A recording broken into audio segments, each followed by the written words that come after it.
In just a moment, one of the most successful of our pop groups. They've had 3 singles and 3 #1 hits. They're the extraordinary Frankie Goes to Hollywood. But first of all, their moving spirit. Holly Johnson.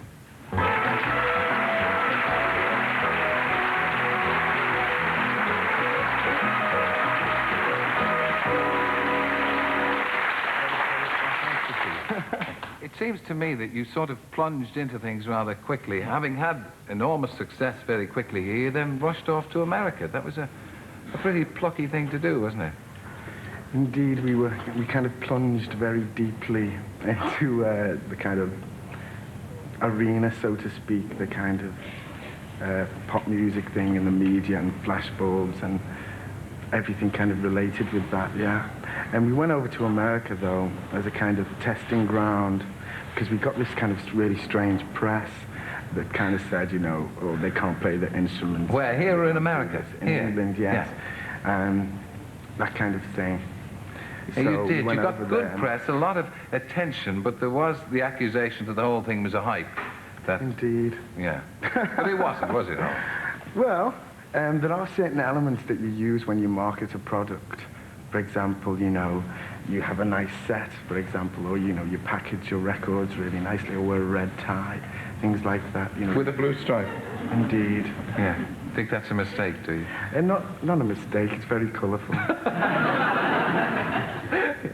Would you have got off the ground? It's the question you must be fed up of, but for the benefit of my audience, I'm at my nose again.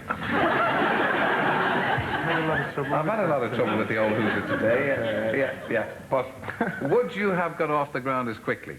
Doubtless you would have got off the ground. But would you have got off the ground as quickly if Mike Reid hadn't decided that you were unplayable on the BBC?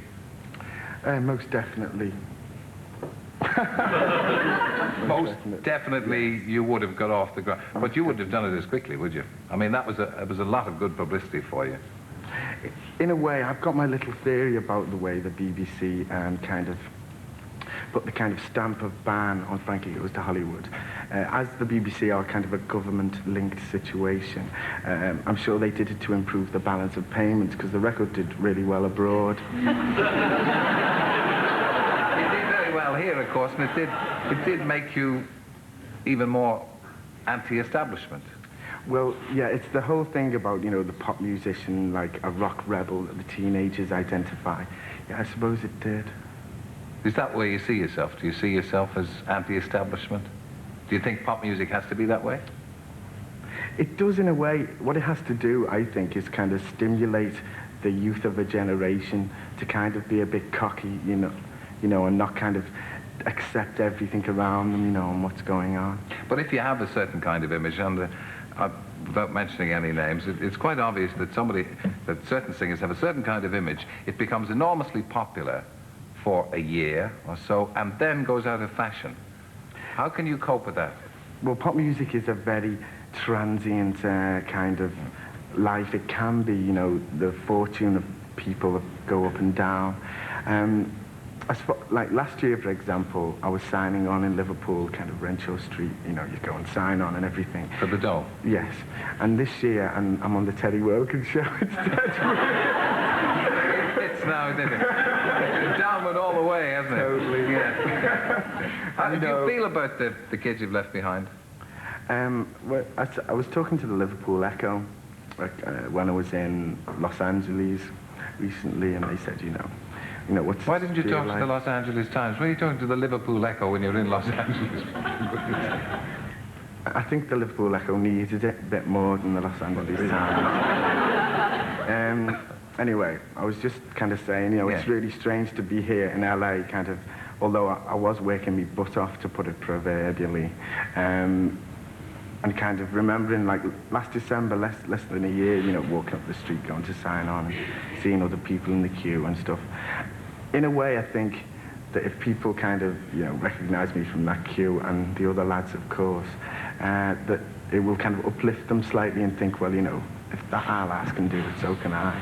Well, the way you're going with, what, 3 single hits out of 3 is not bad. Can you sustain that? How do you see the band continuing? Well, I'm not a gypsy, but you know, we'll just go on doing what we like to do, and as long as it remains fashionable or entertaining to, you know, the public, then they'll kind of subsidize our careers if, you know, they're entertained enough by it. It's just that, and if we come out with rubbish, then they won't buy it, so it's just that, really. Well, it's nice to meet you. Wogan's got green eyes. Isn't that weird? Holly Drink Johnson. Guinness. Huh? Do you drink Guinness? Not during the programme, but immediately after. Several pints. And I also take something for me that she knows. But it's a pleasure to meet you, and thank you. Cool. Holly Johnson.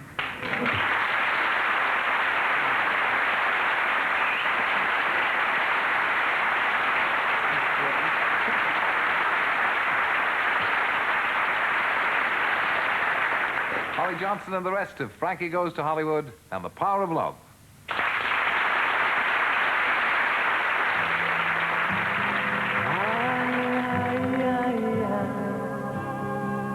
Feels like fire. I'm so in love with you. Dreams are like angels. They keep better things.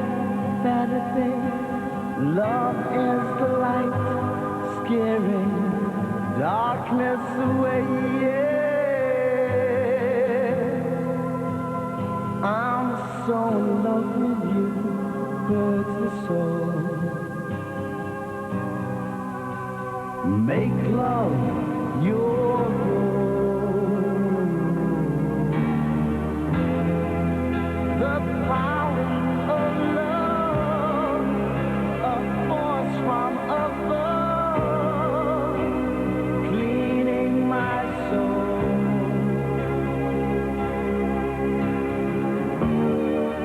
Flame on the desire, love with tongues of fire, burns the soul. Make love your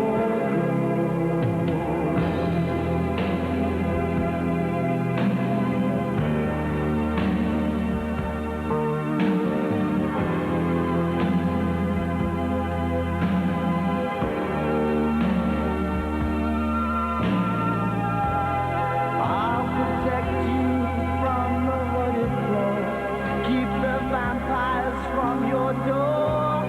When the chips are down, I'll be around with my undying, death-defying love for you.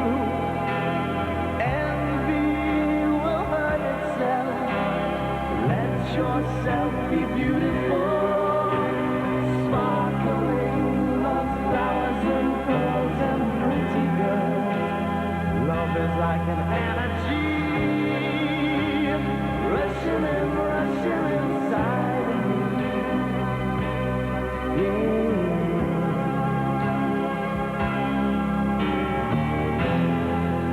The power of love, a force from above, cleaning my soul.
Johnson. Frankie goes to Hollywood. My thanks.